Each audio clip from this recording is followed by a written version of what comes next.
¿Y hasta qué punto ha satisfecho esa reversión de la medida en la actualidad, Victoria? En su momento yo creo que fue una medida bastante injusta porque atacaba plenamente la conciliación de la vida familiar con la vida profesional. Y lo que la gente demandaba, el empleado público demandaba, era pues poder llevar a sus hijos al colegio, poder ocuparse de sus mayores sin tener que añadir esas 2 horas y media, que además se utilizaron un poco, como ha comentado el portavoz del PP, se utilizaron como coartada para destruir cerca de 10.000 puestos de trabajo de empleados públicos en la región. Y sin embargo no se aumentó la productividad. Se pasó de 35 horas a 37 horas y media, cuando se ha visto en cualquier estudio europeo que se vea, y si ves las jornadas europeas en Alemania, en Dinamarca o en Holanda o en cualquier país que nos parece un paradigma de productividad, que un aumento de la jornada no trae consigo un aumento de la productividad laboral. Es una medida que incluso fue más impopular que la rebaja del 3%, porque al final podríamos entender que la situación económica era la que era y teníamos que contribuir de alguna manera pues con nuestra paga extra o con parte de nuestro sueldo. Pero las 35 horas fue un poco hacia la línea de flotación de lo que era la conciliación. Entre otras cosas porque además es una medida que nosotros las 35 horas las teníamos desde el año 2002, porque hay que recordar que en los años de bonanza económica los convenios colectivos tenían una subida salarial bastante importante y se daban pluses de productividad. Y el empleado público tuvo congelado durante muchísimos años el sueldo.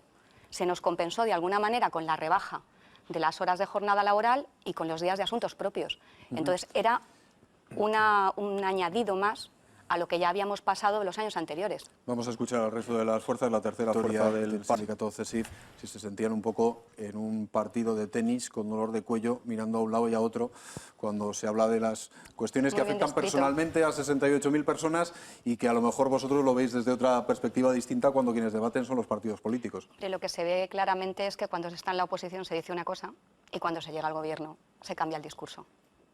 Lo que antes, la rebaja del 3%, lo que antes era una rebaja que se tenía que acabar con ella inmediatamente, de repente llegamos ahora al gobierno y ya no es inmediatamente, sigue estando este año. Se han destruido cerca de 4.000 empleos en sanidad, que se destruyeron cuando se pasó de las 35 horas a las 37 y media. Ahora volvemos a las 35 horas y lo que se crea son 400 y pico empleos. Y yo lo que sí quería decir antes, cuando lo ha dicho Eusebio y José, es que cuando estamos hablando de que se destruye el empleo público y que hemos sufrido una serie de recortes, lo que no nos damos cuenta es que los recortes los ha sufrido la sociedad general. Porque cuando no hay personal sanitario, cuando no hay personal docente, cuando desaparecen escuelas rurales, no lo estamos sufriendo solo los funcionarios, lo está sufriendo los funcionarios y los empleados públicos en general, lo está sufriendo la sociedad en general. Entonces lo que hay que plantearse es qué tipo de administración pública queremos. Racionalizarla, ver dónde se necesita y gestionar bien. Pero vosotros no habéis visto que ni unos ni otros, quienes gobernan, hayan hecho ese planteamiento de qué administración quiero.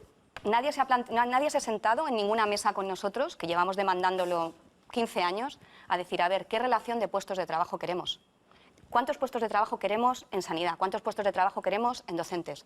¿Cuánto personal laboral necesitamos? ¿Cuánto personal funcionario necesitamos? ¿En dónde? Eso no se ha hecho hasta ahora. Ningún gobierno lo ha hecho. Ni el anterior, ni cuando estuvo el PSOE en los años anteriores, ni ahora se plantea. Estamos a la espera de muchísimas negociaciones que al final no se concretan. Lo único que se ha concretado es la medida de las 35 horas, que por cierto hay que decir que no afecta al personal docente. El personal docente al que le afectaron la subida del número de alumnos en las aulas y la subida de las horas lectivas sigue exactamente en la misma situación que con el gobierno anterior. Las ratios y las horas lectivas son las mismas. Si me permites, que coincido en parte con 30 segundos cada uno, que tenemos que cambiar de asunto.